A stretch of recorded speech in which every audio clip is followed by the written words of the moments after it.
Le titre de mon message, Le feu et l'argent, mais où est Dieu? C'est un peu étrange comme titre, ça peut perturber, mais ce que je pense, c'est surtout que ça nous interpelle. Alors pourquoi ce titre? Avant de vous répondre, quelques informations sur le feu. Pour commencer, une expression de quelqu'un qui est dépensier, il est dit « l'argent lui brûle les doigts ». Dans la parole, nous avons beaucoup de passages qui nous parlent du feu. Selon une concordance, il y en a plus de 260, avec différents thèmes, brûler au feu, consommer par le feu, dévorer par le feu, sacrifice au feu, etc., etc. Tout cela volontaire ou involontaire. Une allumette, un mégot jeté, une bombe, voire les grosses chaleurs. Même Dieu peut envoyer le feu. Mais ce matin, je vais m'arrêter sur un feu dont les médias ont beaucoup parlé en début d'année. Et on en parle encore de nos jours. Puis après le feu, il y a eu un peu d'eau. Vous savez tous qu'une grande partie de Los Angeles est partie en fumée, maisons brûlées, qu'il y a eu de nombreux blessés, voire des morts, une trentaine que j'ai entendu. Autre chose, ce n'est pas définitif, mais plus de 300 milliards de dollars de pertes. Pourquoi je vous parle de cette situation dans une prédication? Il y a plusieurs raisons. La première, en voyant et entendant quelques remarques au sujet de cet incendie, et d'une cérémonie des prix, j'ai été interpellé. Écoutez bien, à Los Angeles, au Golden Globe, le 5 janvier 2025, au Beverly Hotel, il y a eu des nominations pour certains artistes. Ils ont reçu des prix, selon différents critères. Pour chaque nominé, une présentatrice, Nikki Glaser, a donné des notes et puis elle les a affichées sur un tableau. Pour celui-là, c'est tant, pour un autre, c'est tant, et à la fin, elle a fait cette remarque, alors c'est là qu'il faut écouter, pour Dieu, c'est 0, car il n'est pas là, il n'existe pas. Et il y a eu un grand éclat de rire dans la salle. Excusez-moi, c'est grave, c'est grave. C'était le 5 janvier, entre le 6 et le 7, le feu éclatait à plusieurs endroits dans Los Angeles, à Hollywood et les alentours. Cherchez l'erreur. Quand j'ai entendu ça, honnêtement, j'étais perturbé et choqué. Ça m'a amené à me poser beaucoup de questions et me faire quelques remarques en regardant dans la parole de Dieu. Avant, voyons, pour commencer un petit peu la situation de la ville de Los Angeles. C'est une ville où il y avait le plus de riches au kilomètre carré.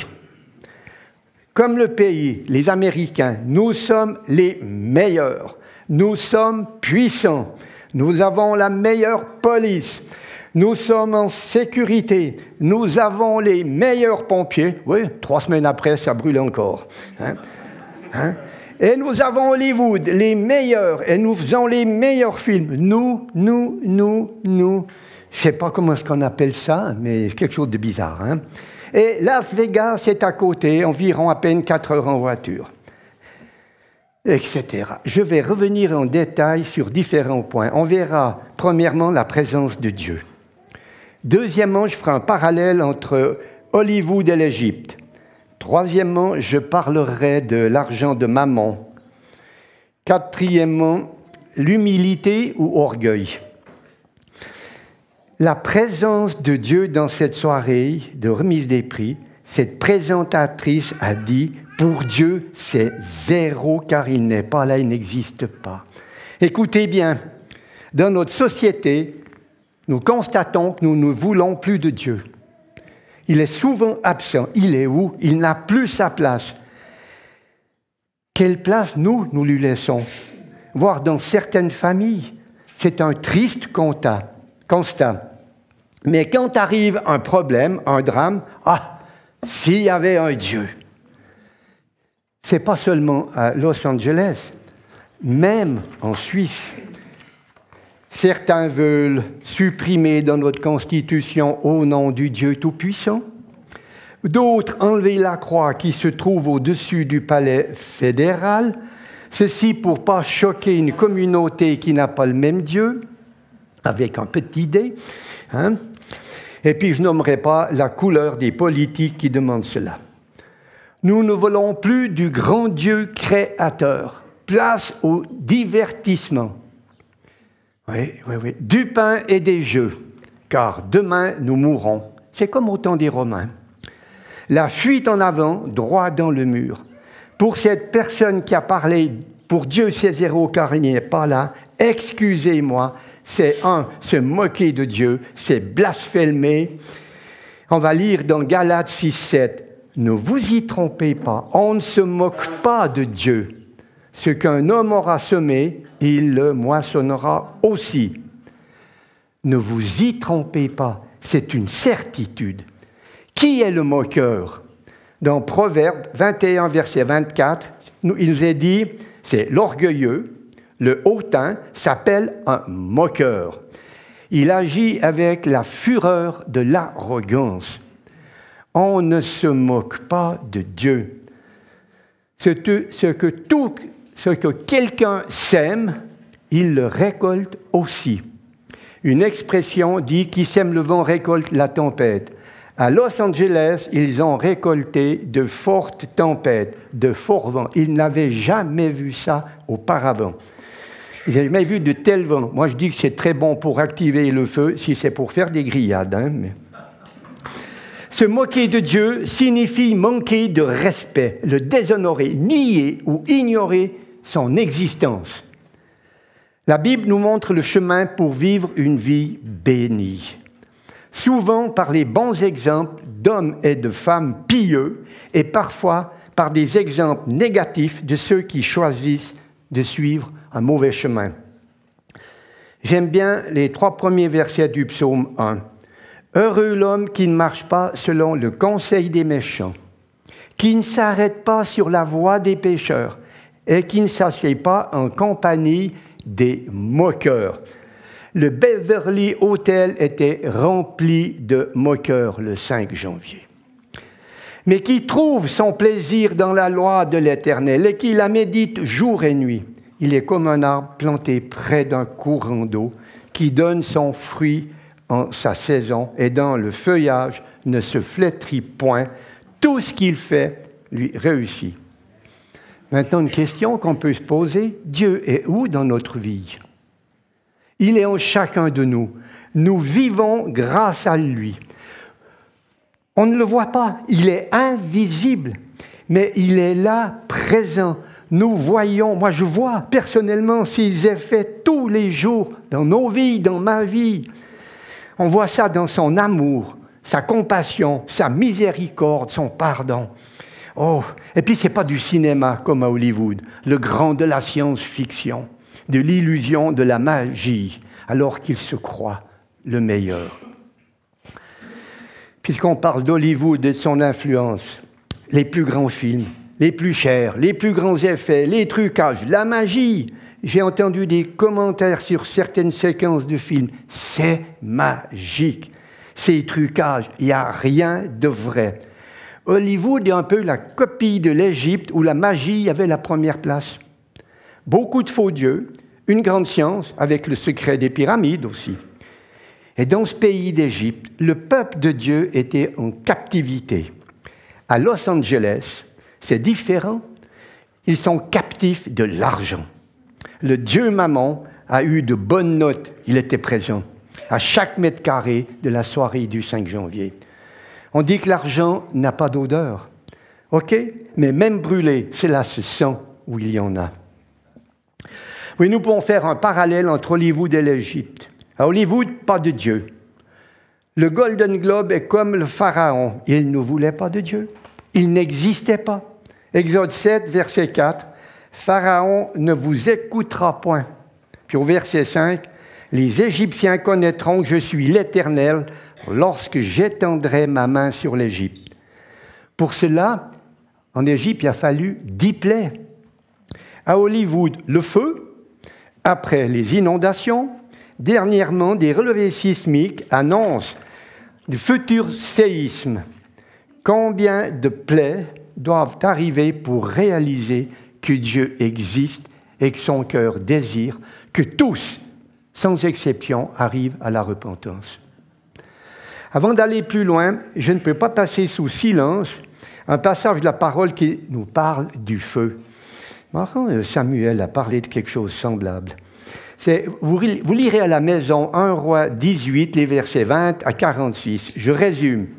Il y a une sécheresse sur le pays. Élie se trouve au mont Carmel avec 450 prophètes de Baal pour invoquer Baal, pour avoir quoi? De la pluie. Élie est seul pour invoquer l'Éternel. Du matin à midi, les prophètes ont invoqué. Le feu n'est pas descendu.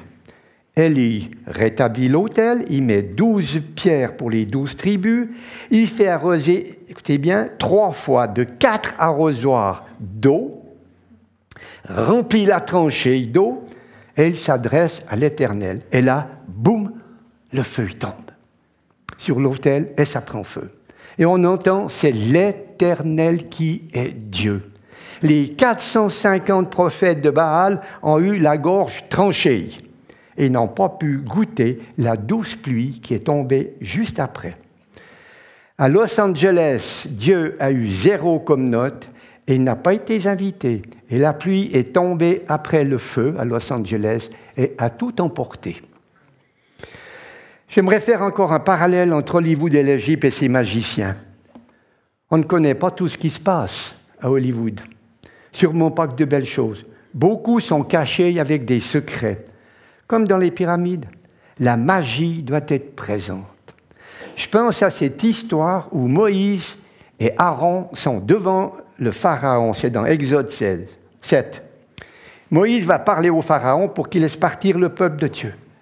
Au verset 17, Aaron jeta sa verge devant Pharaon et devant ses serviteurs et il devint un serpent. Vous connaissez tous cette histoire.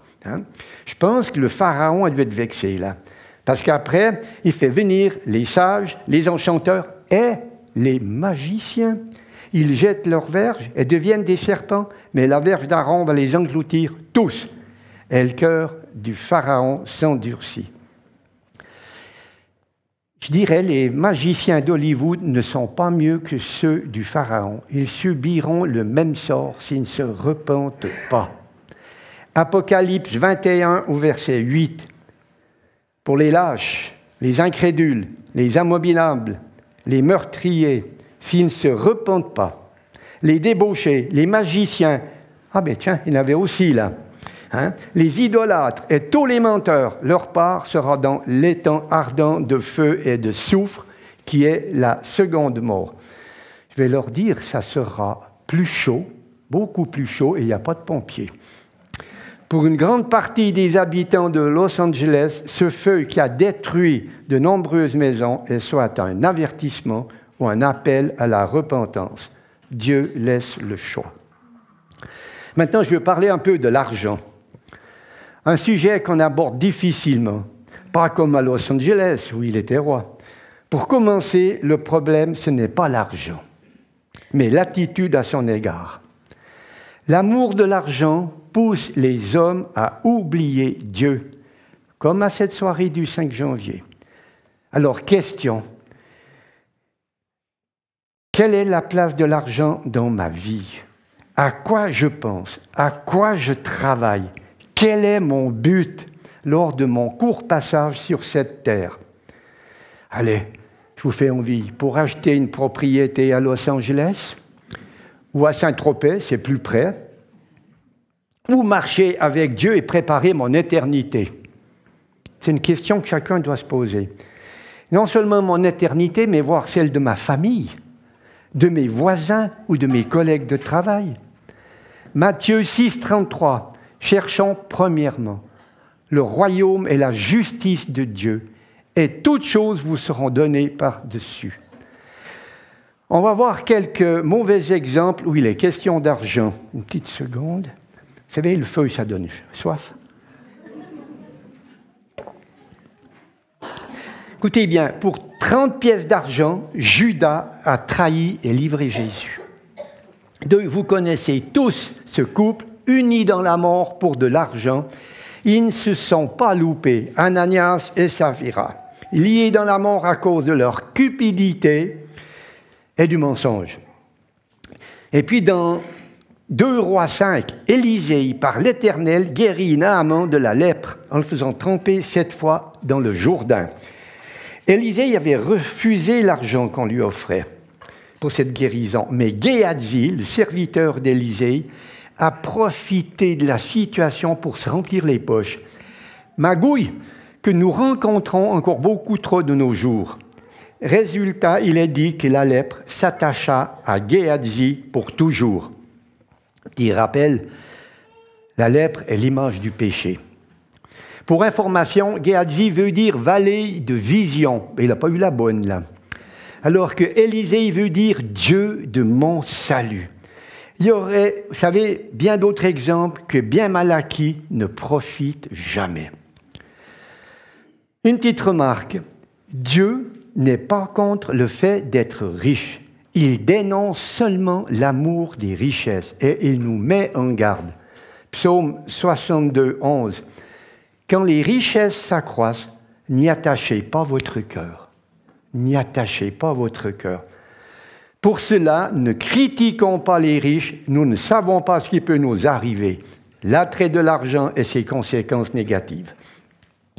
Vous savez, l'amour de l'argent s'appelle l'avarice, voire la cupidité.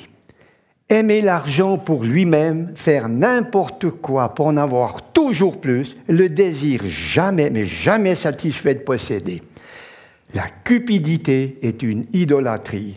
L'amour de l'argent est une des racines de tous les maux. Lisons ce qui nous est dit dans 1 Timothée, qui nous parle de l'argent. C'était déjà à cette époque, hein? Ce n'est pas nouveau. Hein? Timothée 6, on va lire déjà les versets 5 à 10. Timothée 6, 5 à 10. Les vaines discussions d'hommes corrompus, d'entendement, privés de la vérité et croyant que la piété est une source de gain. C'est en effet une grande source de gain que la piété avec le contentement. Car nous n'avons rien apporté dans le monde et il est évident que nous n'en pouvons rien emporter. Si donc nous avons la nourriture et le vêtement, cela nous suffira. Mais ceux qui veulent s'enrichir tombent dans la tentation, dans le piège et dans beaucoup de désirs insensés et pernicieux qui plongent les hommes dans la ruine et la perdition. Car l'amour de l'argent est une racine de tous les maux, et quelques-uns, en étant possédés, se sont égarés loin de la foi et se sont jetés eux-mêmes dans bien des tourments. Je crois que quand on a lu déjà ce passage, autant être pauvre. Et puis les versets 17 à 19. Recommande aux riches du présent siècle de ne pas être orgueilleux et de ne pas mettre leur espérance des richesses incertaines, mais de la mettre en Dieu qui nous donne avec abondance toutes choses pour que nous en jouissions. Recommande-leur de faire du bien, d'être riches en bonnes œuvres, d'avoir de la libéralité, de la générosité, et de s'amasser ainsi pour l'avenir un trésor placé sur un fondement solide afin de saisir la vie véritable. Voilà ce qui est dit. Voilà pourquoi l'argent devient insatiable. Celui qui aime l'argent n'est jamais rassasié. Et celui qui aime les richesses n'en profite pas. Moi, j'aime bien ce qui est dit dans Hébreux 13, 5. Ne vous livrez pas à l'amour de l'argent. Contentez-vous de ce que vous avez, car Dieu lui-même a dit « Je ne te délaisserai point et je ne t'abandonnerai point ». Cela ne veut pas dire que nous ne devons pas apprendre à nous gérer. Maintenant, pouvons-nous tout acheter? Oh, beaucoup de choses. Oh là là. Oh là. Ah, tout le monde dit, si j'avais des sous, j'achèterais ça. Ouais. Ben, on achète des bonnes ou des mauvaises.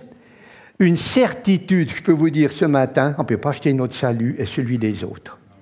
Même si une communauté le fait croire pour de l'argent.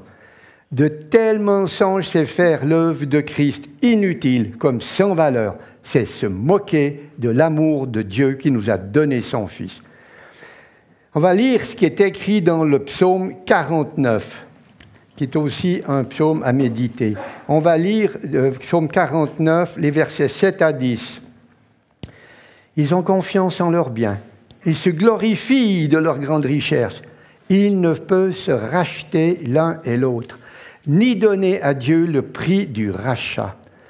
Le rachat de leur âme est cher et n'aura jamais lieu. Ils ne vivront pas toujours, ils n'éviteront pas la vue de la fosse. Et puis on va lire aussi de 17 à 21. Ne sois pas dans la crainte parce qu'un homme s'enrichit, parce que les trésors de sa maison se multiplient, car il n'emporte rien en mourant. Ses trésors ne descendent point après lui. Il aura beau s'estimer heureux pendant sa vie, on aura beau te louer des jouissances que tu te donnes, tu iras néanmoins au séjour de tes pères, qui jamais ne reverront la lumière. L'homme qui est en honneur et honneur et qui n'a pas d'intelligence est semblable aux bêtes que l'on égorge. Mauvais choix. Vous savez, on est avec les poings fermés. On n'a rien. On part avec les mains ouvertes. Combien ont tout perdu dans l'incendie de Los Angeles? Toutes leurs valeurs, leurs tableaux, leurs Oscars, leurs illusions. Mais la porte du salut est encore ouverte. Une épreuve peut amener à une source de bénédiction.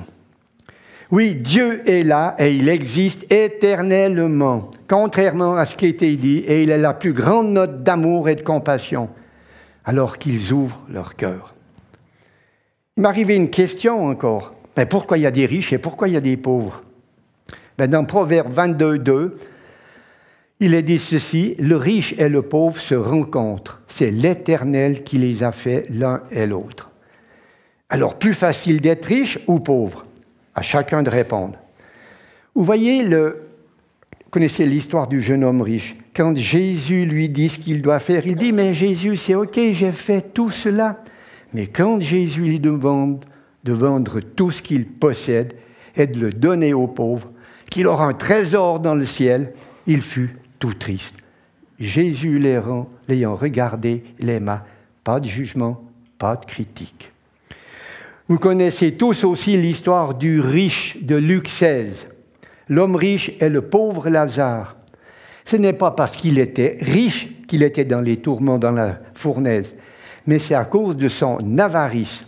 Dans ce texte, ce qui m'a interpellé, c'est que le riche n'a pas de nom et qu'on ne connaît pas son domicile. Alors moi, j'ai pensé que c'était Zug avec une case postale, alors que le pauvre, on le connaît. Le pauvre, on le connaît, et puis on savait qu'il était malade, on connaissait son nom. Il était peut-être SDF à la riponne, on ne le voit pas, et on l'évite. Vous savez, riche ou pauvre, Dieu va juger chacun. Là où est ton cœur sera ton trésor.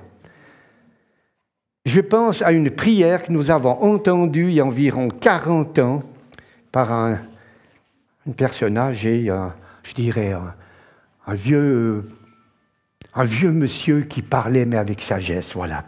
Un vieux monsieur. Et il nous a lu Proverbe 30, les versets 8 et 9, que je vous lis. Cette prière-là, on l'a fait nôtre avec Suzy dans notre vie. Écoutez bien ce qu'elle dit, cette prière.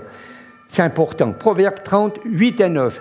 « Éloigne de moi la fausseté et la parole mensongère. Ne me donne ni pauvreté ni richesse. Accorde-moi le pain qui m'est nécessaire, de peur que dans l'abondance, je ne te renie et ne dise « Qui est l'Éternel ?» ou que dans la pauvreté, je ne dérobe et ne m'attaque au nom de mon Dieu. C'est une prière que je trouve magnifique. Je dirais à présent quelques mots sur l'humilité, parce qu'on a pu voir un petit peu l'orgueil de Los Angeles, mais à présent on va parler un peu de l'humilité. Avoir à entendre les médias, ce n'est pas l'humilité qui se manifestait dans cette tragédie, mais l'orgueil, la révolte et la colère qui dominaient et étouffaient, ça disparaissait, l'humilité. L'orgueilleux cherche des coupables. Qui va me payer ma nouvelle maison? Qui va me payer mes tableaux? Et s'il était là-bas, celui de la banane, je ne sais pas si vous avez entendu cette histoire, un type, il a acheté un tableau, 6,2 millions de dollars, une banane scotchée sur une feuille de carton. Mais moi, je dis que c'est cher au kilo, plus que chez le primaire. Hein? Et je me suis dit, peut-être qu'il avait acheté ça pour faire une banane flambée pour le dessert. Pour d'autres, où sont mes Oscars? Et pourquoi mon voisin a pu payer des pompiers privés à 20 000 $ par jour? Non, mais on est où, là? Excusez-moi, on est où? Hein? Ah, s'il y avait un Dieu, il n'aurait pas permis que ça brûle. Oui, oui. Jacques 4, 6, Dieu résiste aux orgueilleux, mais il fait grâce aux humbles. Attendez, si on regarde ces situations, on est où là? C'est tragique quand même. Regardons quelques événements qui sont passés ou qui se passent dans le monde. On va s'arrêter un petit instant. Situation de Los Angeles. La richesse, le feu. OK. À Mayotte. Vous avez entendu parler de Mayotte. La pauvreté. Ils n'avaient pas des belles maisons là-bas. Quelques tôles, quelques bouts de bois. Le feu, l'ouragan. Pas le feu, l'ouragan. On vient dans un endroit plus calme. Brienne dans les Grisons. La beauté de la montagne, la solitude. Génération en génération dans ces vieilles maisons. Ils ont dû partir. Écoutez ce que dit Ésaïe 54, 10. Quand les montagnes s'éloigneraient, quand les collines chancelleraient, mon amour ne s'éloignera point de toi. Vous savez, dans le monde, sur la Terre, les secousses sismiques augmentent sur toute la surface.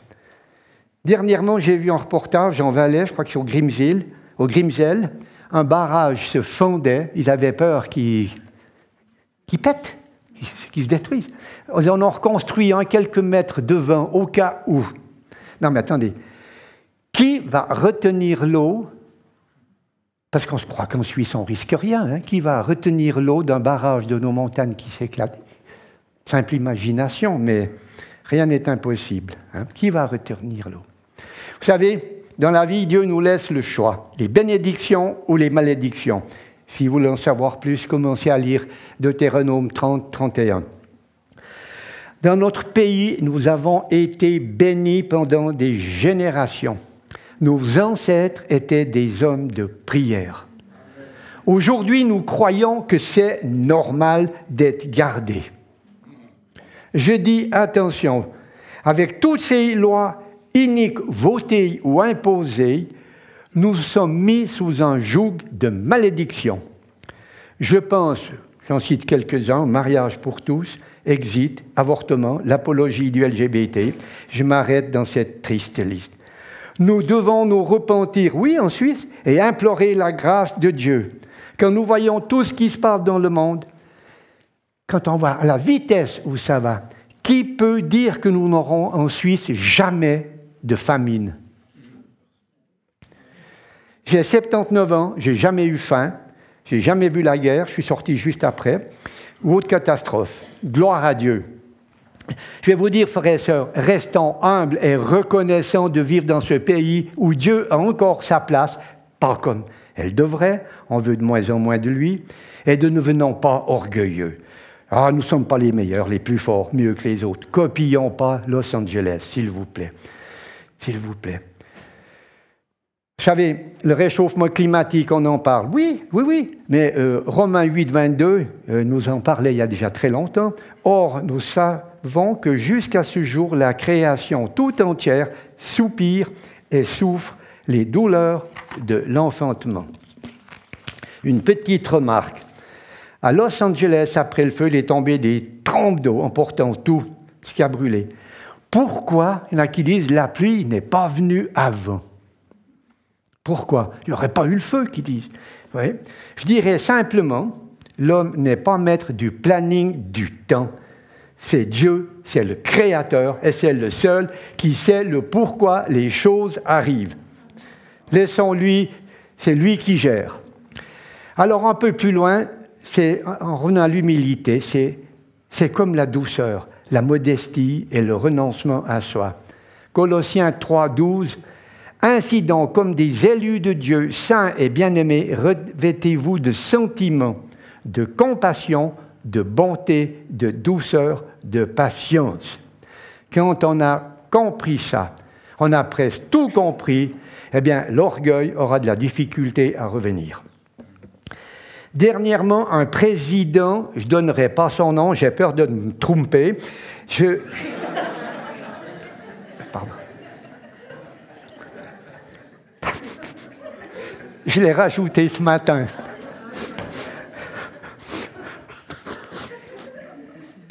Et je l'ai rajouté au stylo. Il a dit, je vais redonner de la grandeur à mon pays. Vous savez, la grandeur d'un homme, ce n'est pas sa taille, ce qu'il dit, ce qu'il fait, mais qui il est devant Dieu et dans sa vie de tous les jours. Matthieu 11, 29, Jésus a dit, « Je suis doux et humble de cœur, et vous trouverez le repos pour votre âme. » Vous voulez du repos? Copions Jésus. Jésus a quitté la gloire pour venir ici-bas. Étant Dieu, il s'est anéanti, prenant la forme d'esclave, comme un homme obéissant. Il s'est abaissé lui-même jusqu'à la mort de la croix, afin de sauver des pécheurs tels que nous, spécialement pour moi, j'avais été le seul pécheur, il serait venu. C'est quand même incroyable, incroyable. Sa grandeur s'est manifestée par son abaissement et son obéissance à son Dieu et à son Père. J'arrive à la conclusion. Frères et sœurs, comme Jésus a dit à ses disciples dans Matthieu 10, verset 8, vous avez reçu gratuitement, donné gratuitement. Jésus a payé pour nous.